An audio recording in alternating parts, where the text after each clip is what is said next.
1절부터 11절까지 1절부터 11절까지 있는 본문이죠. 자, 그래서 오늘 본문을 시작하기를 시편 기자가 하나님이여 나를 지켜주소서 내가 죽게 피하였나이다 라고 시작하고 있습니다. 기도의 처음이죠. 하나님 나를 지켜주소서. 이 지켜주소서 하는 것은 굉장히 위급한 상황, 지금 임박한 그 때를 지금 맞고 있다, 긴박한 상황을 얘기하고 있죠. 자, 시편 기자가 여호와 하나님께 피하는 이유가 있습니다. 자, 우리가 비가 오면 처마 밑으로, 그죠? 우산을 펴고 또 지붕 밑으로, 처마 밑으로 우리가 비를 피합니다. 왜 그렇습니까? 그곳에서 가면 비를 피할 수 있기 때문입니다. 또한 비를 피할 수 있다는 확신이 있기 때문에 그렇습니다. 비가 오거나 벼락이 치면 건물 안으로 들어가는 거죠. 사람들의 오랜 경험과 또 그 경험, 단지 누군가의 경험이 아니라 확신에 따라서 움직이는 행동 양식이 바로 그것입니다. 오늘 시편 기자 다윗은 하나님의 나를 지켜주소서, 지금 생명의 위협을 받고 있습니다. 내가 죽게 피하였나이다. 왜 그렇습니까? 여호와 하나님께로 가면 생명을 뭐 할 수 있기 때문에 보존받을 수 있기 때문에, 보장이 아니라 보존입니다. 보존. 생명을 보장받는다. 물론 보장이라고 표현해도 되지만 보존받을 수 있습니다. 자, 우리는 예수 그리스도를 믿음으로 구원을 받았죠. 자, 구원을 받았지만 어떻습니까? 아직 마지막 심판이 남아있기 때문에 임의와 아직의 때를 가지고 있습니다. 그래서 지금 우리는 지금 구원을 받았지만 심판날 때까지 이 구원을 굳게 지켜야 하는 그런 사명이 있는 거죠. 나의 믿음을 지키는 것도 사명이고요. 또 다른 사람들에게 구원의 방편을 알려주는 예수 그리스도를 전하는 것도 방편이 되겠습니다. 그래서 우리는 임의와 아직의 상황 속에서 사는데, 이 임의와 아직의 상황 속에서 하나님을 믿는 사람들 중에 구원의 확신을 가지고 있지 않는 사람들이 있어요. 아직까지 여유가 있다, 때가 있다, 그렇게 생각하시는 분들도 있고요. 자, 그러나 우리는 예수 그리스도를 믿음으로 구원을 즉시로 받습니다. 이 땅에 살고 있지만 구원받은 백성으로 살아가는 거예요. 그런데 이 구원받은 백성이 마지막 심판 때까지 이 받은 것을 지켜야 하는 거예요. 이런 비유는 어떨까요? 월요일날 한 주를 시작하면서 정말 좋은 기분으로 또는 기도하는 마음으로 로또 복권을 샀습니다. 토요일에 발표를 하죠. 그럼 이 로또 복권을 어떻게 해야 됩니까? 토요일까지 안전하게 지켜야 되죠. 토요일까지 안전하게 지켜야 됩니다. 만약에 지키지 않으면 자기 번호가 어떤 건지 모르죠. 자기 번호가 어떻다고 적어 놓는다 하더라도 그 표가 없으면, 구매한 표가 없으면은 당첨금을 받을 수가 없는 거예요. 그와 마찬가지로 우리는 구원을 받았습니다. 완전한 구원을 받았습니다. 그러나 이 완전한 구원을 받은 이 구원을 어떻게 해요? 지켜야 되죠. 자, 그래서 하나님이여 지켜주소서 내가 죽게 피하였나이다 라고 하는 것은 하나님의 어떤 생명에 대한 보장성도 있지만 지금 우리는 보존해야 되는 시기이기 때문에 보존의 의미도 가지고 있는 거예요. 자, 그래서 시편 11편을 보면 오늘 16편의 11절을 보면 주께서 생명의 길을 내게 보이시리니 주의 앞에는 충만한 기쁨이 있고 주의 오른쪽에는 영원한 즐거움이 있나이다. 다윗이 하나님께 피하는 이유는 이와 같은 확실한 이유가 있기 때문에 그렇습니다. 어떤 이유? 생명의 길을 보여주시기 때문에. 하나님은 우리에게 생명의 길을 보여주시는 분입니다. 그 생명의 길이 누구이십니까? 예수 그리스도이죠. 또 말씀이라고도 드릴 수가 있습니다. 하나님의 말씀, 하나님의 말씀을 통하여서 우리에게 생명의 길을 보여주시는 분입니다. 그러한 확신이 있기에 다윗은 자신의 몸을 피하여서 하나님께로 피난처로 삼고자 하는 것입니다. 생명의 길에 계시고 또 그곳에 있을 때 주 앞에는 충만한 기쁨이 있고 주의 오른쪽에는 영원한 즐거움이 있다. 이 영원한 즐거움이라고 하는 것은 바로 영생을 얘기하는 것이죠. 피하였을 때의 그 긴박한 상황을 하나님께서 완전히 모면케 하시는 충만한 기쁨과 완전한 면함입니다. 완전한 면함. 사망으로부터의 완전한 면함을 받고 그 면함을 받은 그 생명은 영원한 기쁨을 누리게 되는 것입니다. 바로 이러한 이유 때문에 다윗이 자신의 위급한 상황에 여호와께로 피하게 되는 것입니다. 다윗은 이러한 경험이 있습니다. 또한 다윗은 이러한 말씀들에 대해서 이미 조상들로부터 배웠죠. 다윗은 양을 치면서 또는 다윗은 블레셋과 싸움에서 여호와의 이름으로 당당하게 섰을 때에 하나님께 의지하고 피하였을 때에 그 모든 것이 안전하게 지켜지고 이루어지는 것을 체험하고 또 알고 있는 사람입니다. 그러므로 말미암아 위급한 상황에 여호와께로 피하게 되는 것입니다. 오늘 다윗은 저와 여러분들에게도 알려주고 있습니다. 여호와께로 피하는 자에게는 생명의 길을 보여주시고 또한 충만한 기쁨과 그 기쁨을 영원히 유지시켜주는 은혜가 있다라고 가르쳐주고 있습니다. 자, 그렇다면 저와 여러분들은 이제 만약에 처음 들으셨다면 어떻습니까? 이 다윗의 말대로 해보는 거죠. 다윗의 말대로 해봤을 때에 거기에서 이제 경험이 하나 둘 쌓이게 되는 것이고 그 경험들이 쌓여서 어떻게 됩니까? 확신으로 바뀌게 되고 바로 오늘 이 다윗과 같이 위급한 상황에 여호와께로 피하게 되는 것입니다. 자, 그런데 우리는 이 위급한 상황을 어느 때를 위급한 상황으로 삼느냐라고 얘기하고요. 난이도 A, B, C가 있을 때 A에서 C로 갈수록 난이도가 위급한 상황이 강도가 세진다고 생각해 봅시다. 우리는 언제 피합니까? 꼭 C에 가서 피해요. 꼭 C에 가서 피합니다. 당연히 A가 지나가고 B가 지나가고 C가 올 줄 알면서 그게 단계잖아요. 그러면 우리에게 어떤 위급한 상황이 A가 왔을 때, A 단계가 왔을 때 우리는 피해야 하는 것입니다. 이게 지혜로운 거죠. 바로 이것 때문에 하나님께서 우리에게 미리미리 말씀하셨고 또 우리에게 율법을 주신 것입니다. C의 단계는 뭡니까? 마지막 종말의 상태, 마지막 심판의 상태입니다. 마지막 심판에 가서 내가 예수 믿고 구원 받지 뭐. 그때 뇌물 좀 쓰지 뭐. 그때 내가 세상에서 받은 표창장 좀 내밀어서 봐달라고 한번 부탁해보지 뭐. 이런 생각들을 가지고 있는 거예요. 우리에게 가장 위급한 상황은 가장 낮은 단계, A 단계가 가장 위급한 상태예요. 바로 조금 전에 말씀드린 그런 생각을 가지고 있는 상태가 가장 위급한 상태예요. 심판을 우습게 보고 하나님을 몰랑몰랑하게 보는 거죠. 우리에게 A 단계가 왔을 때 하나님께서는 나에게 부르짖으라고 말씀하십니다. 나를 찾으라고 말씀하십니다. 아니면 하나님 조금 더 버텨보고요. 하나님 내가 좀 더 힘써보겠습니다. 아닙니다.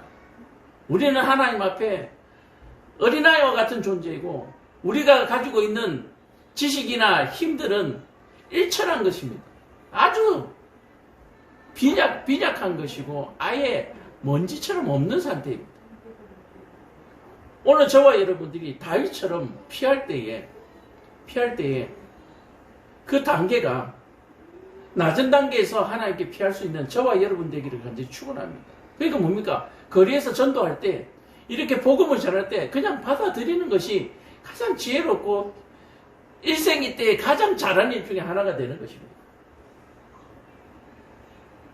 다윗은 어떻습니까? 낮은 단계에서 여러 번 경험을 하고 나니까 낮은 단계를 피했다고 해서 높은 단계가 안 오는 게 아니잖아요. 낮은 단계에서 계속해서 경험하다가 위급한 상황이 왔을 때는 확신을 가지고 하나님 앞에 피하는 그런 믿음의 모습을 보여주고 있습니다. 회사에서 월급이 좀 잘 나오십니까? 건강 상태가 좋아서 웬만큼 힘 좀 쓰시고 등산도 다니시고 야외 활동 하십니까? 월급도 좀 잘 나오시고 또 가정의 자녀들도 잘 크고 집안에 큰 문제가 없습니까? 그렇다고 해서 예수님이 필요 없나 이 말이죠. 그렇다고 해서 예수님이 필요 없는 게 아니에요. 우리가 피하고자 하는 것은 세상의 고난이 아니라 마지막 때의 심판을 얘기하고 있는 것입니다. 다윗은 이에 대해서 확신을 가지고 있기 때문에 환난 때에 곤란한 때에 하나님께 피하는 모습을 보여주고 있습니다. 저와 여러분들도 오늘 다윗과 같이 하나님께로 피하는 저와 여러분 되기를 간절히 축원합니다. 아무리 작은 것이라도 하나님의 뜻대로 하나님이 주시는 힘으로 하나님 주시는 능력으로 피해야만 그 위협을 피할 수가 있습니다. 간단하게 이런 거죠. 건물에 금이 가기 시작했습니다. 금이 가기 시작했을 때 빨리 피해야죠. 다 무너질 때까지 기다려서는 안 되는. 자, 이렇게 하나님께로 피한 다윗이 이전에 뭐라고 얘기하냐면은 내가 여호와께 아뢰되 주는 나의 주님이시오 주밖에는 나의 복이 없다 하였나이다. 내가 여호와 하나님께로 피한 이유가 뭐냐면은 하나님 외에는 너에게 복이 없다라고 얘기하는 거예요. 그리고 그 하나님이 내 주인이시다라고 얘기를 하고 있습니다. 내 주인이시다라고 얘기하는 것은 하나님을 왕으로 또는 하나님을 창조주로 우리가 믿는 것이죠. 그리고 그렇게 섬기는 것을 얘기하고 있습니다. 그리고 그 주인께서 하시는 말씀이 너에게는 나 말고는 복이 없다라고 얘기하는 거예요. 그렇다면 뭡니까? 주인이 모든 것을 다 가지고 있다는 얘기죠. 먹을 것도 입을 것도 그 다음에 우리가 아플 때 치료할 것도 모든 것들을 하나님이 다 가지고 계신다는 얘기예요. 왜요? 너에게는 복이 나밖에 없다라고 얘기했습니다. 이 복이라고 하는 것은 모든 것을 해결해 줘야 하는 것이거든요. 그러므로 이 주인이신 여호와가 모든 것을 가지고 있기 때문에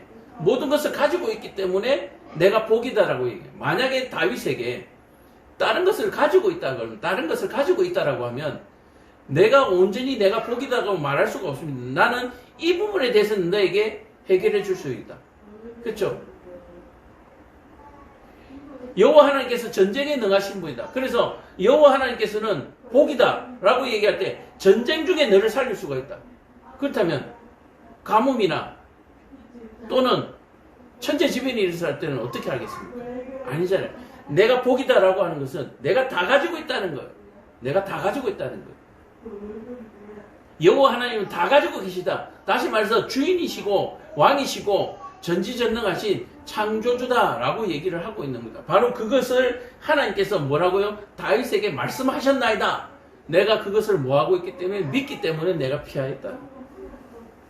그래서 10절에 보면 그렇게 얘기합니다. 이는 주께서 내 영혼을 소홀히 버리지 아니하시며 주의 거룩한 자를 멸망시키지 아니할 것입니다. 왜 그렇습니까? 하나님이 나의 주인 되시기 때문에 나를 영혼을 소홀히 지옥불에 던지지 않을 것이다. 던져지도록 내버려 두지 않을 것이다. 마귀 사탄에게 끌려가도록 내버려 두지 않을 것임을 내가 알고 있기 때문에. 여호와 하나님께서는 거룩하신 분이기 때문에 하나님의 백성인 나를 그렇게 지키시는 분이라는 거예요.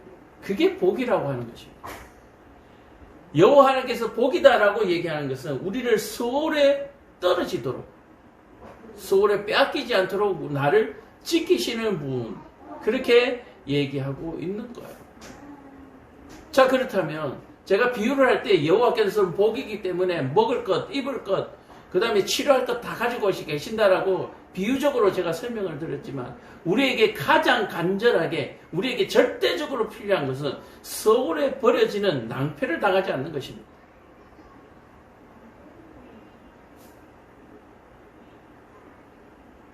자 보여.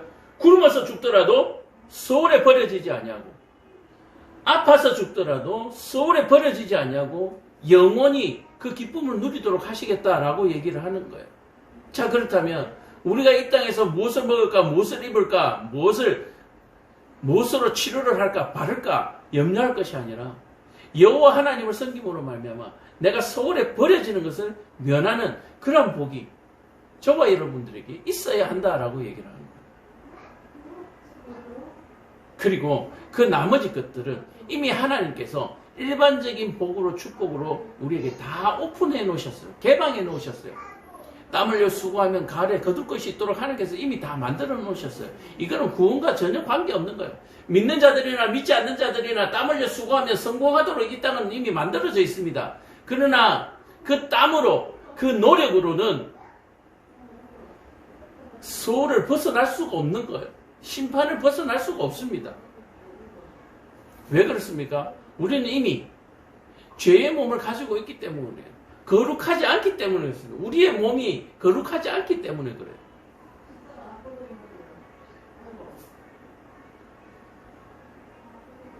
그래서 오늘 다윗은 이 사실을 분명하게 하나님께 확인받고 있습니다. 여호와 하나님께서 내게 그렇게 말씀하셨습니다. 하나님은 어떤 분이십니까? 말씀의 하나님이며 또 그 말씀을 지키시는 약속의 하나님이세요. 하나님이 약속하신 것은 뭐요? 반드시 지키시는 신실하신 분이라는 걸 다윗이 하나님께 벌써 얘기를 하고 있는 거예요. 자 그렇다면 다윗이 당당하게 하나님 이렇게 약속했으니까 나한테 약속을 지키세요라고 요구할 수 있는 상황이냐 그러면 그렇지는 않아요. 그러나 하나님께서는 우리 수준으로 낮춰주셔서 그 다윗의 요청에 계약자로서 함께 응대해주고 계시다라고 얘기하는 거예요. 우리는 하나님께 뭐 해달라 요구할 수 있는 입장이 안 돼요. 그런 처지가 못 돼요. 그럼에도 불구하고 하나님께 피하여 매달리는 자에게는 하나님께서 우리의 말을 들어주신다라고 얘기를 하는 거예요. 하나님의 신실하심 때문에 그렇습니다. 하나님은 무서운 하나님이십니다. 심판하시는 하나님입니다. 그럼에도 불구하고 하나님이 내게 피하는 자는 내가 살려주겠다라고 하는 그 말씀의 약속을 어느 누구도 없이 예외 없이 지키시는 분이다라고 얘기합니다.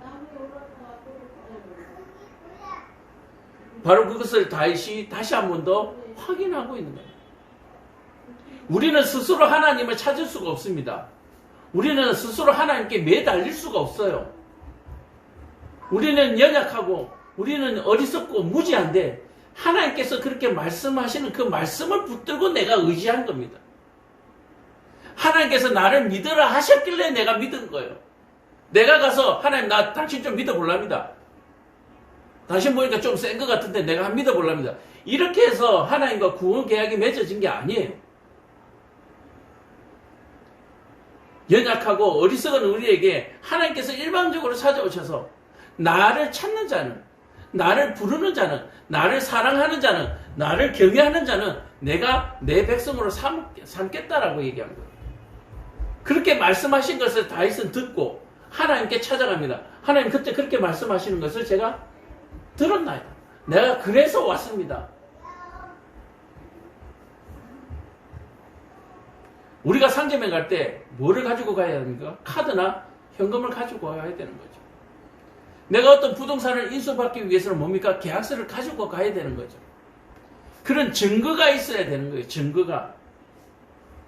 그런 증거. 믿음의 증거가 있어야 되는 거예요. 그 믿음의 증거를 보일 때에 하나님께서 모든 것을 수락하신다. 그 믿음의 증거가 뭡니까? 하나님의 말씀을 붙들고 하나님이 약속하신 그 말씀을 붙들고 가는 거예요. 자, 그랬을 때에 그래? 네가 그 계약을 내가 그렇게 하기 위해서 내가 그때 계약 조건이 있었는데 그 계약 조건이 뭐였습니까? 서로 사랑하라. 그래서 마지막 심판 때에 하나님께서 그 계약 조건을 보시는 거예요. 네가 그 모든 것을 행하였느냐라고 보는 거예요.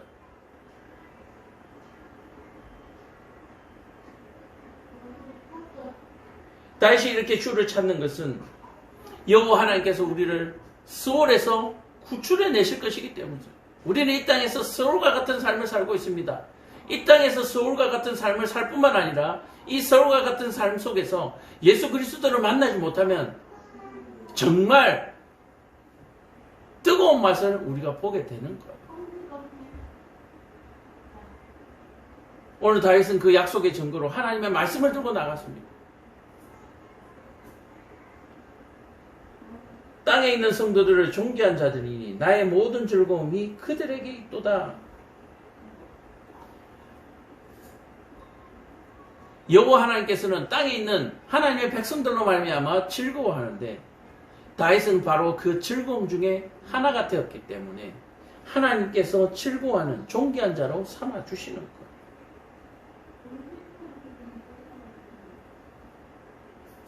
3절에 땅에 있는 성도들은 존귀한 자들이니 이 땅에 있는 성도들의 존귀한 자들은 누굽니까? 바로 하나님의 말씀을 붙드는 자들을 얘기합니다. 하나님께로 피하는 자들은 얘기합니다. 그 피하는 자들 때문에 즐거움이 있다라고 얘기하는 거예요. 9절에 보면 이러므로 나의 마음이 기쁘고 나의 영혼도 즐거워하며 내 육체도 안전히 살리니 여호와 하나님의 이런 성도들의 사랑하심 때문에 나에게 기쁨이 있고 나에게 즐거움이 있고 안전이 있다라고 얘기를 하는 거예요. 하나님은 하나님을 찾는 사람들로 말미암아 기뻐하시고 반가워하시는 거예요. 하나님이 찾는 사람이 많으면 하나님이 그만큼 기뻐하시고 반가워하는 거예요. 아무것도 주를 위해서 할 수 없는 우리가 그저 하나님을 찾아만 주기만 해도 반가운 거예요. 보세요. 하나님이 얼마나 외로우신가에 대해서 우리가 한번 생각해 봐요. 이 외롭다라고 하는 것은 사람들의 외로움을 얘기하는 게 아니에요. 처절한 안타까움을 가지고 있습니다. 저들이 저렇게 살다가는 다 지옥에 갈 텐데. 굽어서 살펴보고 계시는데 저들이 다 지옥에 갈 텐데 그 중에서 기뻐하며 하나님의 말씀을 들고 찾아오는 사람이 있어요. 여호와를 찾는 사람이 있어요. 그 찾는 사람들 때문에 여호와 하나님께서는 뭐 하신다고요? 즐거워하신다. 즐거워하신다. 하나님의 그 즐거워하심 때문에 우리에게는 뭐가 있습니까? 기쁨이 있고 즐거움이 있고 안전이 허락된다. 하나님은 하나님을 찾는 사람들을 구출해 주는 것을 즐거워하시는 분입니다.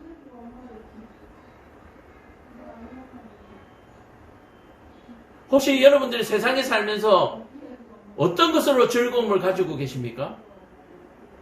한 영혼을 전도해서 그 영혼이 교회로 인도되는 것이 즐거움으로 낙으로 삼으십니까? 아니면 내가 넣은 적금이 이자가 많이 불어나서 아파트를 살 정도로 자동차를 살 정도로 목돈이 되었을 때 기쁨을 누리십니까? 자녀들이 좋은 대학에 갔을 때 기쁨을 누리십니까? 아니면 자녀들이 예수 잘 믿는 것으로서 기쁨을 누리십니까? 얘야, 하나님은 좀 이따 믿어도 되니까 일단은 좋은 대학에 가야 돼. 아들아, 하나님은 좀 이따 믿어도 되니까 일단은 좋은 데 취직해야 돼. 여러분들의 기쁨의 우선순위가 무엇입니까? 여러분, 심판의 날은 아직 언제 올지 모르지만 우리에게 닥쳐있는 이 죽음이라고 하는 것은 언제 닥칠지 몰라요. 나이가 많거나 적거나 순서가 없습니다. 하나님은 하나님을 찾는 백성으로 성도로 말미암아 즐거워하고 계십니다. 여러분은 어떤 것을 즐거워하십니까? 하나님을 찾는 것으로 즐거워하십니까? 주일 예배 참여하는 것이 일주일 동안 있었던 일 중에 가장 즐거운 일입니까? 하루 일과를 마치고 돌아와서 하나님 앞에 오늘 하루 일과를 보고하면서 기도하는 시간, 그 시간이 가장 즐거운 시간입니까? 아니면 오늘 낮에 있었던, 오늘 점심 때 먹었던, 오늘 저녁 때 먹었던 맛있는 음식이 즐거우십니까?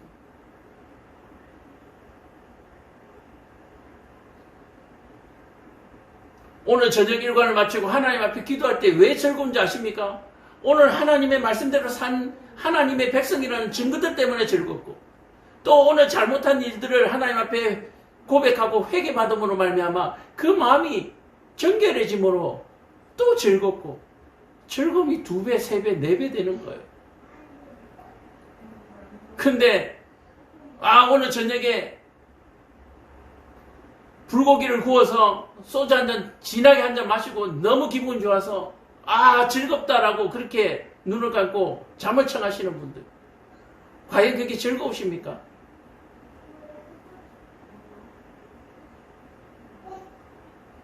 예수 믿는다고 하면서 온갖 세상의 잡기들을 다 하고 온갖 세상의 잡기들을 누리면서 그것이 즐겁다고, 그것을 누리도록 해주신 분이 하나님이라고 거짓말 하시는 그것 때문에 즐거우십니까? 하나님이 우리에게 주신 즐거움은 그 즐거움이 아니에요. 하나님의 즐거움이 뭐였습니까? 하나님의 성도들이 하나님을 찾는 것이 즐겁습니다. 그렇다면 성도들의 즐거움은 뭐여야 되겠습니까? 하나님하고 똑같은 거예요. 하나님을 찾았던 그것이 즐거움이에요. 오늘 하루 종일 하나님의 말씀대로 지켜서 살았던 것이 즐거움이고, 그것을 하나님 앞에 감사할 수 있음이 즐거움이고, 또 지키지 못한 것을 하나님 앞에 회개받는 것이, 그것이 즐거움이 되어야 하는 것이 우리 성도들의 삶이라고 얘기하는 거예요. 무엇이 즐거우십니까?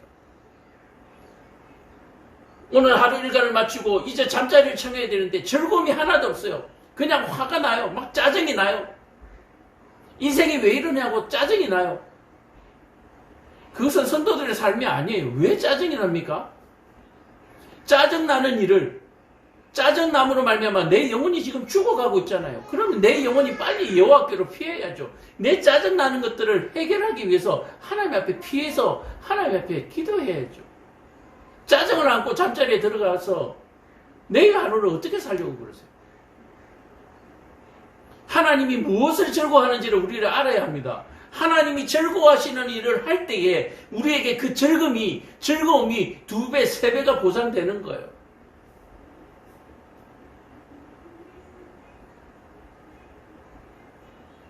하나님의 즐거움에 참여할 때에 우리는 무엇을 받습니까? 영원한 즐거움을 갖게 되는 것입니다. 오늘 12절에 마지막 영원한 즐거움이에요. 영원한 즐거움. 하나님이 기뻐하시는 일에, 즐거워하시는 일에 함께 참여해야 즐거운 거예요. 잔치집에 초대받아서 잔치에 참여해야 즐거운 거예요. 잔치에 초대받지 못하고 바깥에 문 밖에 있으면은 뭐만 생깁니까? 원망, 불평만 생기는 거예요. 저주만 하는 거예요. 저놈이 나를 잔치에 초대를 안 해? 저놈이 나를 빼고 불러? 이러고 살아가는 거예요. 하나님이 무엇을 즐거워하는지 오늘 성경은 다윗을 통해서 가르쳐주고 있습니다. 그렇다면 우리는 인생을 살아가면서 어떤 것을 우리의 즐거움으로 여기면서 살아가야 될지, 또 우리는 어떻게 살아가야 할지를 분명하게 우리는 깨달아야 하는 거예요.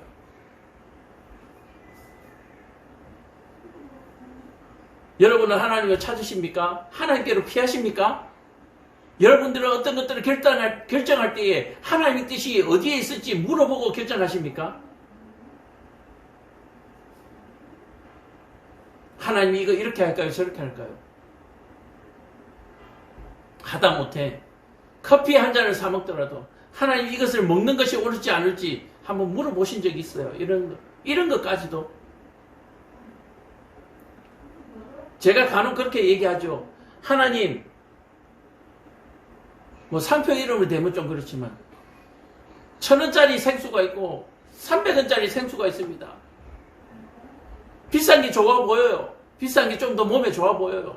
하나님, 이거 먹을까요? 저거 먹을까요? 하나님은 뭐라고 하시겠어요? 1,000원짜리 먹으라 그러시겠죠. 1,000원짜리 먹으라 그러실 거예요. 내 자녀니까. 그럼에도 불구하고 저는 300원짜리를 먹어요.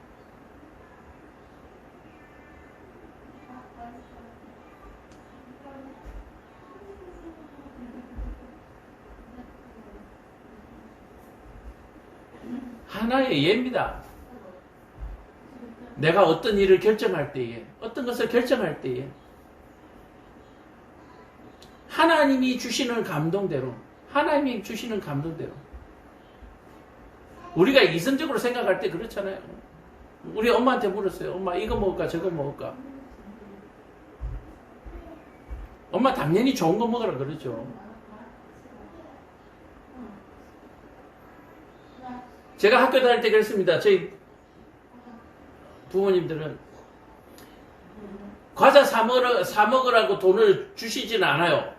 그런데 뭐라고 얘기하냐면 친구들이 혹시 사 먹으면 먹고 싶으니까 그때 너도 사 먹어. 그러면서 돈을 비상금을 주시는 거예요. 지금 애들처럼 용돈이라는 개념이 없어요. 용돈 이거 일주일 동안 네가 다 써. 다 써도 아무 문제 없어. 이런 개념이 없던 시절이에요. 그냥 학교 가면 되는 시절이니까 돈을 가지고 학교를 간다라고 하는 것도 준비물 살 때 뭐 준비물 사는 거 문방구에서 사는 거 말고는 뭐 딱 특별하게 돈을 가지고 다니던 시절이 아니에요. 그런데 그런 시절에 돈을 주세요. 왜 주시냐? 혹시 친구들 과자 먹을 때, 군것질 할 때 혹시 먹고 싶은 마음이 들거들랑 너도 사 먹어. 저는 근데 10번 중에 9번을 안 사 먹어요, 저는. 그거 다 저금통에 저금합니다. 그래서 저희 부모님들이 저한테 돈 주는 것은 전혀 아까워하지 않았어요. 왜요? 안 쓸 거니까. 쟤는 줘도 안 써. 쟤는 줘도 안 쓰기 때문에 돈을 줘도 되는 거예요. 쟤는 돈 쓸 줄 알기 때문에 돈을 줘도 되는 거예요. 우리 형은 이미 죽었으니까 좀 험담해도 되죠. 우리 형이니까 험담 좀 해도 되죠. 우리 형은요, 주면 주는 대로 없어요. 주면 주는 대로 없어요. 오늘 1,000원을 줘도 없고, 오늘 10,000원을 줘도 없어요. 그러니까 우리 부모님들이 우리 형에게 돈을 줄 때는 굉장히 싫어라 해요. 아까운 게 아니라 싫어요. 도대체 돈을 왜 그렇게 쓰느냐는 얘기죠.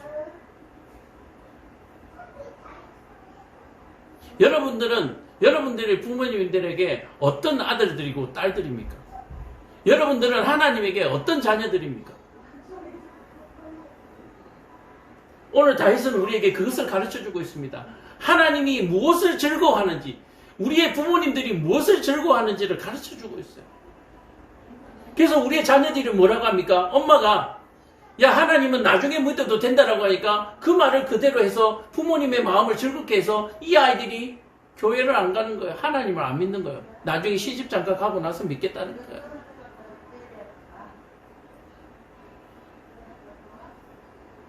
그렇게 해서라도 믿으면 다행이죠. 또 그런 때가 오면 다행이죠. 시집 장가 가는 때가 오면 다행이죠.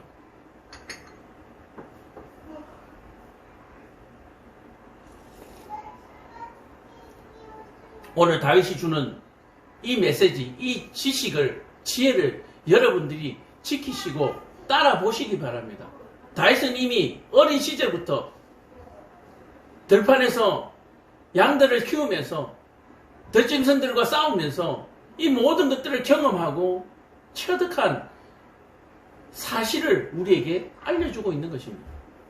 그러므로 이러한 것들이 우리에게 사실로 다가오는 것은 당연한 일이죠. 3절에 보면 땅에 있는 성도들을 존귀한 자들이니 나의 모든 즐거움이 그들에게 있다. 하나님의 즐거움이 그에게 있다는 거예요. 4절에 다른 신들에게 예물을 드리는 자는 괴로움이 더할 것이라. 나는 그들이 드리는 피의 전제를 드리지 아니하며 내 입술로 그 이름도 부르지 아니하리로다. 하나님께서 가장 싫어하는 것이 뭐요? 다른 신들에게 예물을 드리는 것을 싫어합니다. 우상을 섬기는 것을 싫어합니다. 귀신을 믿는 것을 싫어합니다. 여러분, 귀신은 없습니다. 귀신은 없어요. 우리가 섬기는 귀신들은 없습니다. 그러나 마귀는 있습니다. 마귀 사탄은 있어요. 우리를 나쁜 길로 인도하는 검은 손들은 있어요. 그들도 하나님처럼 영적인 존재입니다. 우리들의 마음속을 파고들어서 우리를 조종하는 아주 나쁜 죄악들이 있는 거예요. 성경에서 나오는 귀신의 존재와 귀신과 마귀의 존재와 세상에서 우상으로 섬기는 이 귀신의 존재들하고 여러분들 착각하시면 안 돼요.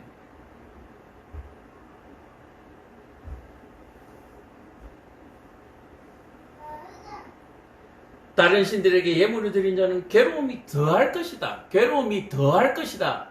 뭐요? 이미 괴로워서 다른 신을 찾았는데 그 찾음으로 말미암아 괴로움이 더할 것이다. 자, 그럼 이 괴로움이 어디로부터 왔습니까? 여호와 하나님의 말씀을 순종하지 아니함으로, 법을 어김으로, 하나님의 율법을 어김으로 말미암아 그 벌이 왔는데, 그 괴로움이 왔는데, 그 괴로움을 다른 신들에게, 우상에게 가서 풀어달라고 하면 하나님이 가만 내버려 두겠냐고요. 나에게 괴로움이 왔을 때 하나님 앞에 엎드리시는, 피할 수 있는 이 다윗의 지혜가 저와 여러분들에게 있어야 하는 거예요.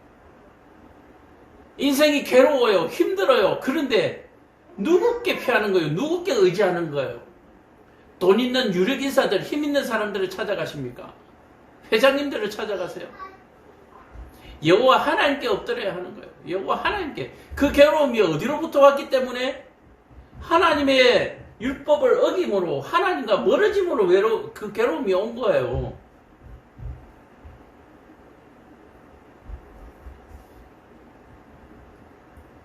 하나님이 일부러 괴로움을 주지 아니하더라도 괴롭게 되어 있어요. 고무줄을 한번 생각해 볼까요? 고무줄이 가만히 있을 때는 괜찮죠. 당기면 당길수록 어떻게 됩니까? 팽팽하게 되잖아요. 이 고무줄을 당긴 사람은 누굽니까? 내가 당겼잖아요. 당기면 당길수록 뭐요? 괴로움이 더해지는 거예요. 고무줄은 더 팽팽해지는 거예요. 가만히 내버려 두면 될 텐데 당기는 거예요. 하나님 말씀대로 그냥 살면 되는데 하나님 말씀에 반대로 막 달리는 거예요. 그러니까 그냥 괴로운 거예요. 이거는 하나님께서 일부러 왜 당기니 그렇게 할 필요도 없는, 이 고무줄의 특성상 당기면 당길수록 팽팽하게 되도록 세상이 그렇게 만들어져 있어요. 괴로움이라고 하는 것은 하나님과 팽팽하게 대적을 하니까 괴로울 수밖에 없는 거예요. 그래서 나에게 괴로움이 있다면 내가 지금 하나님과 팽팽하게 대적하고 있구나, 그렇게 생각하시면 틀림이 없습니다.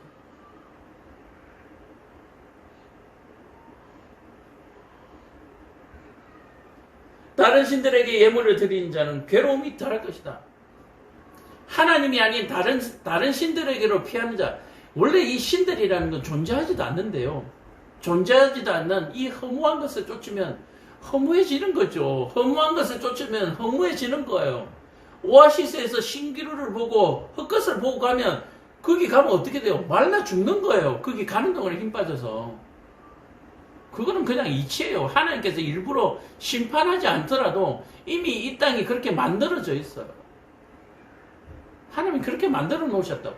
하나님이 만들어 놓으신 세상이고 하나님이 법칙으로 만들어 놨기 때문에 그 법칙을 떠나면 거의 괴로움이 따르게 되는 거예요.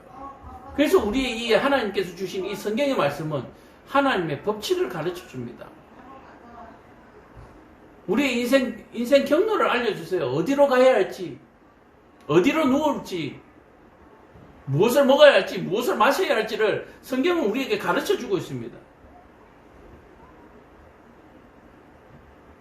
이 세상에 그 어떤 지식도 성경이 주는 지식을 가르쳐 줄 수는 없습니다.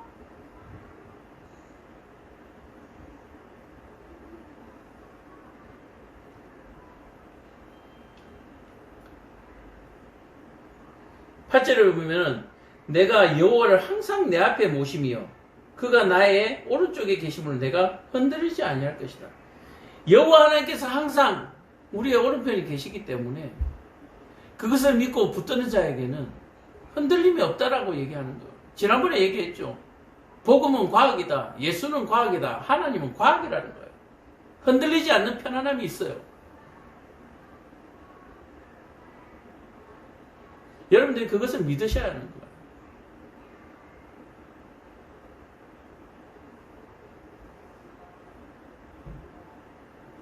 그래서 여호와는 나의 산업과 나의 자녀의 소득이시니 나의 분깃을 지키시나이다.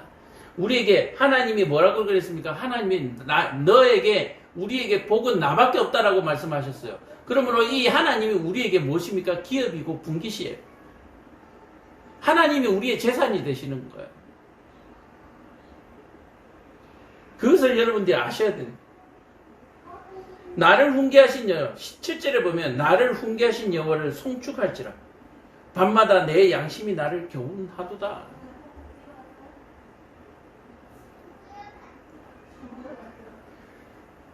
하나님이 우리에게 이 말씀을 주신 것을 여러분들 기뻐하셔야 돼요.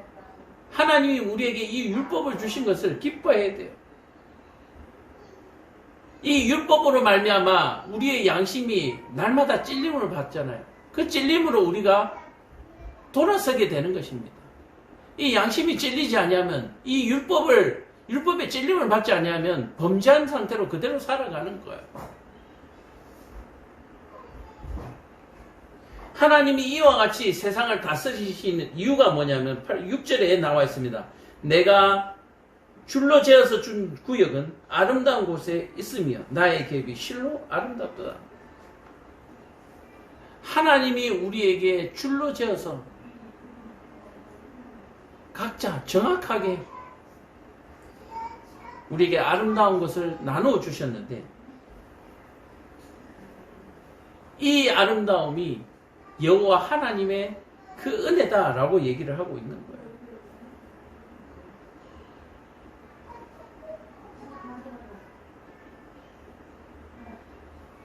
여호와 하나님께서 내게 실로 아름다운 것을 줄로 재어주셨다. 정확하게 재어주셨다. 이 얘기는 뭐예요? 하나님은 공평하신 분이에요. 줄을 재어서 주셨다. 자는 뭡니까? 공평한 거잖아요. 하나님은 정말로 공평하게 행하시는 분. 그래서 아름답다라고 얘기하는 거예요. 여러분들, 우리가 미인 대회라고 하죠. 남자든 여자든 미인, 미남 대회를 하잖아요. 어떤 사람을 미인, 미남이라고 합니까? 비율이 잘 맞는 사람들, 그죠? 맞잖아요. 줄로 자를 지어서 비율이 잘 맞는 사람을 이쁘다라고 얘기합니다. 하나님이 왜 이쁘신가? 하시는 일들이 너무나 공평하고 줄로 재서 너무나 공평하게 행하시기 때문에 아름답다라고 얘기하는 거예요. 오늘 다윗은 준 대로 행한 대로 행하시는 분, 공평하신 하나님, 하나님의 백성이라 할지라도 하나님께서는 뭐요? 편애하지 아니하시고 한 대로 피하는 자에게는 구원을 주시고 피하지 않는 자에게는 그냥 방치해 주시고 하나님은 이와 같이 아름다운 분이시다. 이 아름다운 분을 사모하는 사람은 자연적으로 뭐하게 된다? 아름답게 되는 거예요. 말씀을 한번 마무리 지어 볼 텐데요. 제가 가끔 우리 집사람한테 그런 얘기 합니다. 세상에 맛있는 맛은 없다. 자꾸 맛있다 그러지 마라. 맛있다는 말은 틀린 말이에요. 무슨 말이, 그럼 맞는 말은 뭡니까? 내 입에 맞다예요. 내 입에 맞다. 그리고 또 글로벌적으로 얘기하면 입에 맞는 사람들이 많은 맛, 많은 사람들이 좋아하는 맛이지 그것이 맛있는 맛이 아니에요. 맛있는 맛이라는 건 없어요.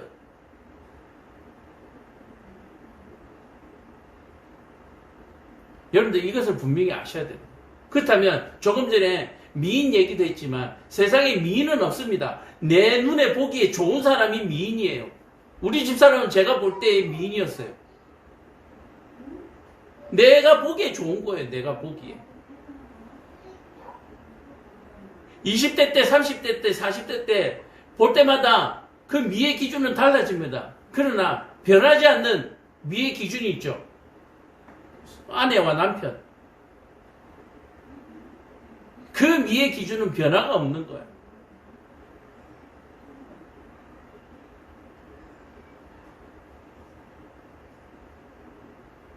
오늘 저와 여러분들이 맛있는 맛도 마찬가지고 미인도 마찬가지고요. 기준은 분명합니다. 하나님의 아름다움을 아시는 분들은 제가 말한 말이 무슨 말인지 알고 제가 말한 그런 기준을 가지고 살아가십니다. 아이들하고 같이 차를 타고 가면서 그렇게 얘기합니다. 애들이 쟤 참 못났어. 얘 못난 게 뭐야? 못생긴 거요. 못생긴 건 뭔데? 저렇게 생긴 거요. 그렇게 얘기해요.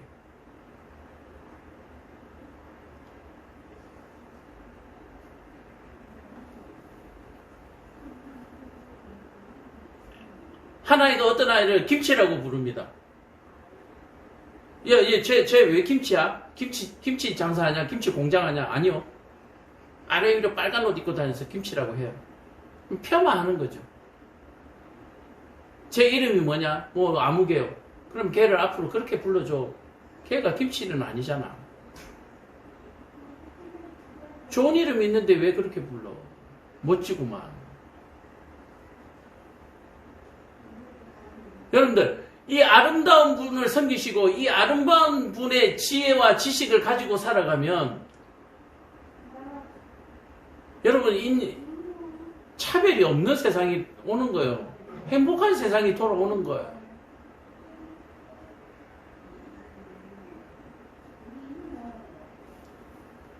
하나님은 인간을 만드실 때에 하나님의 형상대로 만드셨다고 얘기했습니다. 이 땅에 살아가는 모든 존재들은 하나님의 형상입니다. 근데 오늘 성경에서 하나님은 어떤 분이라고요? 아름다운 분이라고 나와 있습니다.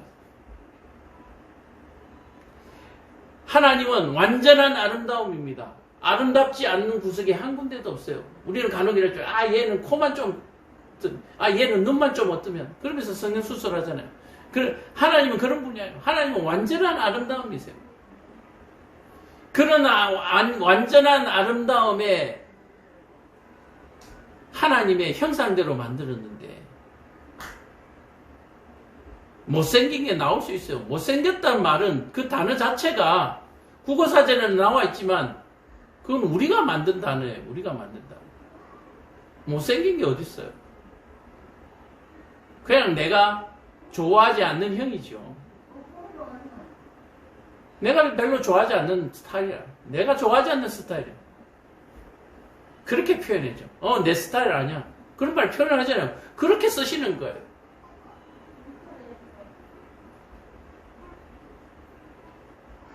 이 집 맛없어. 맛없는 게 어디 있어요? 이 집 내 입에는 안 맞아.